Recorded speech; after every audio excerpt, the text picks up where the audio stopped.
Hey everyone, welcome to Story Bucks. तो आज हम आपके सामने एक न्यू स्टोरी प्रेजेंट करने जा रहे हैं जिसका टाइटल है लिविंग लाइफ ओवर। ये एक मानहुआ है। इसकी एक नॉवल भी है, I don't want to see you in my next life.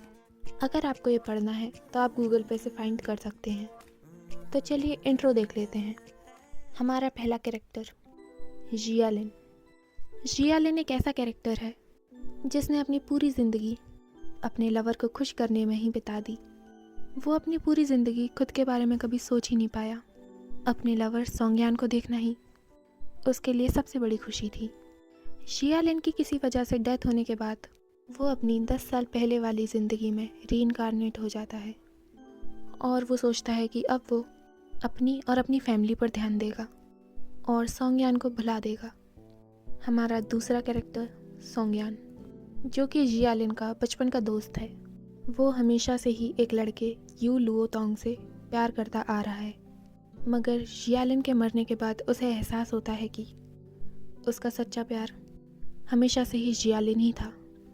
तो फिर क्या होगा? 10 साल पहले वाले सोंगयान को क्या ये बात रियलाइज़ हो जाएगी कि हमेशा से ही उसका प्यार जियालिन ही था, यू लुओतोंग नहीं? इसी चीज़ को जानने के लिए देखते रहिए स्टोरी बक्स। तो हम अपना चैप्टर स्टार्ट करते हैं। तो चैप्टर की स्टार्टिंग में हमें दिखाया जाता है कि बहुत तेज़ बारिश हो रही है। उस बारिश में जियालिन भीग रहा है। वो मन में सोचता है, मैं ही क्यों? और उसे याद आता है कि डॉक्टर उससे बोलते हैं, टर्मिनल ब्रेन कैंसर, अब आपके पास ज़्यादा समय नहीं बचा।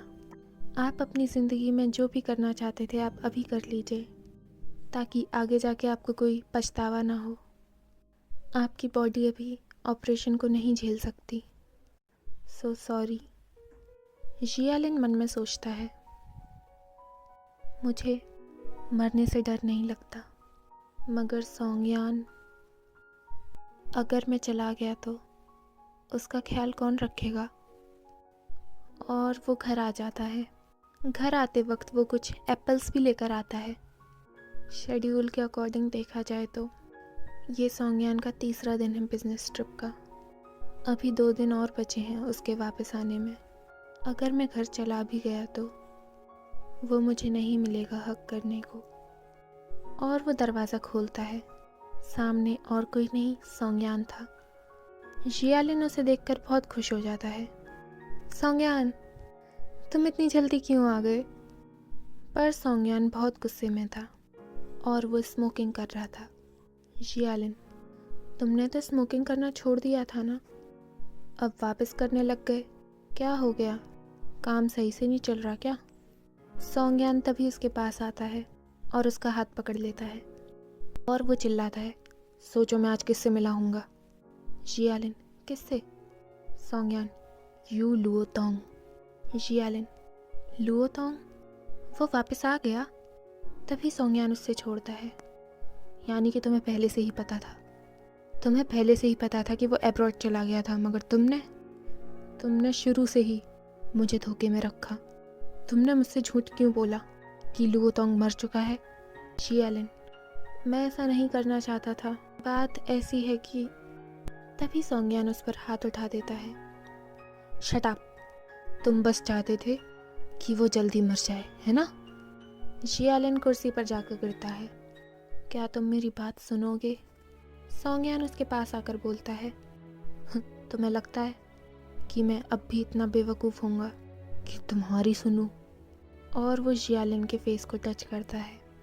जियालिन, मैंने खुद से बहुत पूछा था कि इन सालों में तुम्हारे साथ बहुत बुरा बर्ताव तो नहीं करा। मैंने तो यहाँ तक सोचा था कि अब मैं तुम्हारे साथ अपनी पूरी ज़िंदगी बिताऊंगा और यह वादा करूंगा कि पूरी ज़िंदगी तुम्हारे साथ रहूं। पर तुम बहुत बुरे हो जियालिन। तुमने मुझसे झूठ बोला कि लुओतोंग मर गया है। क्या तुमने मेरा इतने सालों में वो दर्द नहीं देखा? तुम्हें ज़रा भी तरस नहीं आया ना? तुम जानते थे फिर भी। आखिर तुम्हें मैं जो मिल गया था, है ना? लुओतोंग तुम्हारे रास्ते से हट चुका था। तुम जीत गए, है ना? अच्छी बात है ना? जियालिन तभी बोलता है, सोंगयान, प्यार हारा और जीता नहीं जाता। हाँ, मैं मानता हूँ, मैंने उस वक्त का फ़ायदा उठाया जब तुम्हारे पास कोई नहीं था, तुम दर्द में थे। पर लुओतोंग मर गया है, ये काम मैं कभी नहीं करना चाहता था। सोंगयान तभी जियालिन को छोड़ता है। इनफ, आखिर इतनी अच्छी एक्टिंग तुम कर भी कैसे सकते हो? तुम मुझे पागल कर रहे हो जियालिन। और वो जाने लगता है। जियालिन तभी उसे रोकता है। सोंगयान, कहाँ जा रहे हो तुम? बाहर बारिश हो रही है। सोंगयान उसके हाथ से अपना हाथ हटाता है। दूर हटो मुझसे, और हाँ, एक दिन के अंदर ये घर खाली कर दो। ये घर मेरा है। जियालिन, सोंगयान।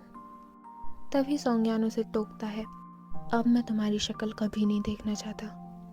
अच्छा होगा अगर तुम मर जाओ। और वो चला जाता है। सारे एप्पल्स थैले में से गिर जाते हैं। जियालिन मन में सोचता है, यू लुओतोंग, तुम तो गायब होना चाहते थे ना, तो फिर क्यों तुम एकदम से आ गए? तभी सीन चेंज होता है। जियालिन विंडो के किनारे बैठा हुआ था। वो अपनी रिपोर्ट्स को पढ़ने लगता है। शायद जो हुआ अच्छे के लिए हुआ। भगवान ने तो मेरे लिए पहले ही फैसला ले लिया था।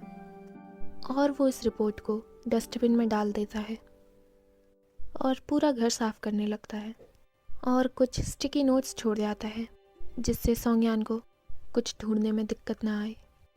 और वो जाने लगता है, सोंगयान, तुम यही चाहते थे ना? मैं तुम्हारी ज़िंदगी से हमेशा हमेशा के लिए गायब हो जाऊंगा। और हमारा चैप्टर एंड होता है। फर्स्ट चैप्टर में ही स्टोरी काफ़ी सैड सी लग रही है, पर देखते हैं। आगे देखने के लिए देखते रहिए स्टोरी बग्स।